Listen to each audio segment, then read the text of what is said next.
January 18th, 1986. The Replacements, a ragtag punk band from Minneapolis, stumble onto the hollowed stage of Saturday Night Live. They're hammered and ready to burn it all down. As the cameras roll for Bastards of Young, frontman Paul Westerberg slurs the lyrics. The band wobbles like they're on a sinking ship. And then bam. Westerberg drops an audible fuck on national TV. Backstage, producer Lorne Michaels is apoplectic, screaming obscenities of his own. One simple four-letter word in a sea of chaos. And suddenly, it's the Replacements versus SNL. Iconoclash. To grasp the gravity of the implosion, we need to take a look at all the parties involved. On one side, the Replacements, the ultimate underdog anti-heroes of 80s alternative rock. Formed in 1979 by brothers Bob and Tommy Stinson, Paul Westerberg, and Chris Mars, they were Minneapolis' misfits, channeling booze-soaked heartbreak into anthems like Unsatisfied and Bastards of Young. Their sound? A sloppy cocktail of punk fury, pop hooks, and Westerberg's raw poetry. Think The Clash meets Hank Williams after a 3-day bender. By 1986, they'd clawed their way from basement gigs to a major label deal with Sire Records, but their rep for chaotic shows and self-sabotage kept them on the fringes. They weren't stars, they were survivors, embodying the punk ethos of fuck success if it means selling out. On the other side, Saturday Night Live, the NBC sketch comedy juggernaut since 1975, helmed by Lorne Michaels. SNL wasn't just comedy, it was a musical tastemaker, launching acts like Elvis Costello and Devo into the stratosphere. But by the mid-1980s, it was navigating a post-Eddie Murphy ratings slump, hungry for edgy bookings to reclaim its cool. Fuck you, Eddie! Inviting the Replacements? A gamble on punk credibility that blew up like a faulty amp. I guess Lorne forgot what happened when he let Belushi convince him to roll Fear out to America on Halloween back in 1981. You see, I've got a bad reputation around NBC as a troublemaker. So what the hell happened that turned one sloppy set into a lifetime SNL band? Here comes the tickler. First, let's rewind to the band's wild ride to make it to that stage and SNL's roller coaster of success. The Replacements started as a basement project in Minneapolis, born from the ashes of the Stinson brothers' earlier band, Dog Breath. Paul Westerberg, a janitor who overheard their rehearsals, joined as singer-guitarist, bringing his wry lyrics about failure and longing. Chris Mars rounded out the lineup on drums. Their 1981 debut, Sorry Ma, Forgot to Take Out the Trash, was pure punk snot, short, sharp, and sloppy. Albums like Hootenanny in 1983 and Let It Be in '84 showed growth, blending raw energy with heartfelt ballads, earning cult status in the underground. By 1985's Tim, they'd signed to Sire, home of the Ramones and Madonna, going major label amid the college rock boom. But their live shows? Legendary disasters. Drunken sets, fights with the audiences, covers mangled beyond recognition. As Westerberg later quipped in interviews, we were too drunk to play well, but too proud to care. This chaos made them punk heroes, but radio poison, hovering on the edge of breakthrough without ever quite grabbing it. Saturday Night Live, meanwhile, was TV's punk incubator from day one.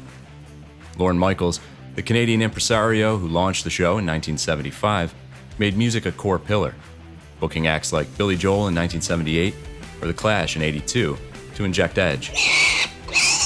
By the '80s, SNL had weathered cast turnovers and ratings dips, but remained a launch pad. Fear's 1981 performance sparked a mosh pit riot, banning them forever. Elvis Costello's 1977 song switch pissed off execs. I said, Lorne, why me? Michaels loved controlled chaos, acts that pushed the boundaries without breaking the bank or the FCC rules. Booking indie bands was a nod to cool cred, but within network constraints. No swearing, no smashing gear, keeping it family-friendly-ish. SNL eyed the Replacements as fresh blood, raw, rising, and resonant with the college crowd tuning in the late night. Cut to January 18th, 1986, the Replacements land in New York for SNL, hosted by Harry Dean Stanton. They're buzzing off their Tim release, but the green room turns into a frat house apocalypse. Smuggled booze flows, coke gets passed, allegedly to Stanton himself. I said, goddamn! And the band swaps clothes between sets to fuck with the production crew. As the live broadcast looms, Michaels sensed trouble, but the show must go on. They were known as a drinking band, and they did the dress rehearsal, and it was okay. But when it got to the air show, by then it had been too long in the dressing room and too much beer, and the guitar player actually fell down on the way out to the stage and fell on his guitar and broke his guitar. The first of the two performances was a glorious train wreck. First up, Bastards of Young, their raw anthem of generational angst. The band, visibly sloshed, delivers a ramshackle rendition. Westerberg mumbles lyrics, Bob Stinson's guitar wails off key, Tommy bashes the bass like it owes him money. Midway, Westerberg ad-libs a shout-out to Stanton, but the real bomb drops when he slips an audible fuck, violating FCC rules on live TV.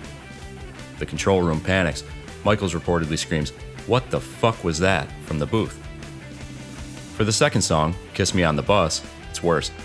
The band, now in mismatched outfits, Westerberg and Stinson's shirt, etc., plays even looser, with missed cues and feedback howls. Westerberg garbled lines, the camera catches their drunken grins, and the set ends in shambles. Backstage, Michaels confronts them. "You will never play on television again." He bans them for life, furious over the profanity and unprofessionalism. The band, nonplussed. Westerberg later joked they were too drunk to notice. SNL edits the rebroadcast, bleeping the curse, but the damage is done. And the show that was desperately trying to reestablish its underground cool scrambles to apologize. Show me the money! Show me the money! Far from killing their career, the SNL fiasco became a badge of honor. But how did a band boost a band already teetering on self-destruction? It's a great twist. Let's take a look at the immediate fallout. SNL's rep takes a hit. Michaels, known for iron-fisted control, looks weak letting punks run amok on his stage. The replacements, meanwhile, gain instant notoriety. Fanzines hail it as Punk's revenge on TV, boosting Tim's sales and filling venues with fans craving chaos. But Sire execs fume. The major label push stalls. Radio shuns them harder, and internal tensions spike. Bob Stinson, the wildest member, gets booted in 1986 for escalating addictions.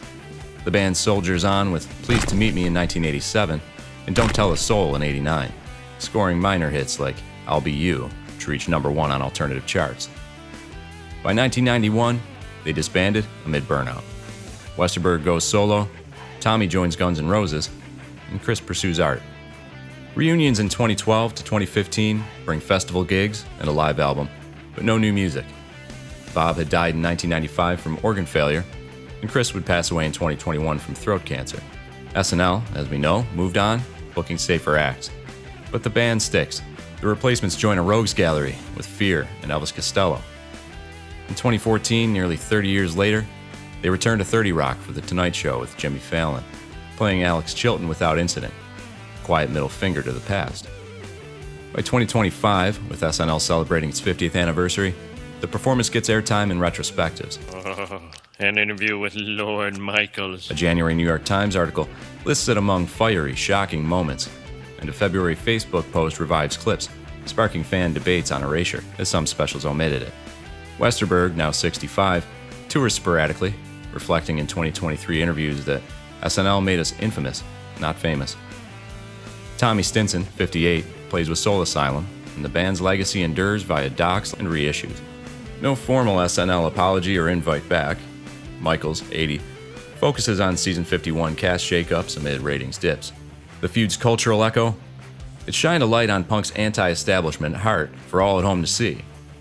The replacement sabotage exposed SNL's corporate sheen, proving TV couldn't contain real chaos. In 2025, with indie rock utterly sanitized, it stands as one of the last true punk moments on TV. Drop your takes in the comments, feud fiends. Was the SNL set punk perfection or pathetic? Should they lift these bands, even if just symbolically? That's all for today. Join us next time when we dissect another star-studded spat that'll make you glad you're not famous. Like us. Subscribe to us. Submit to us. Until next time, feud fiends. This has been Iconoclash.